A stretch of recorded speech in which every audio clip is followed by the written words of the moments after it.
Yes, and this is the town of Castle Combe or whatever, Combe or Combe, and a very, very beautiful, serene town.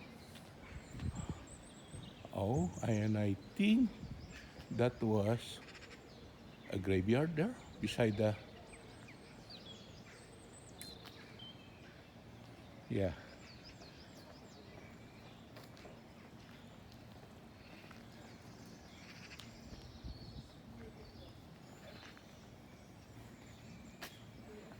Oh, and there's a poop here.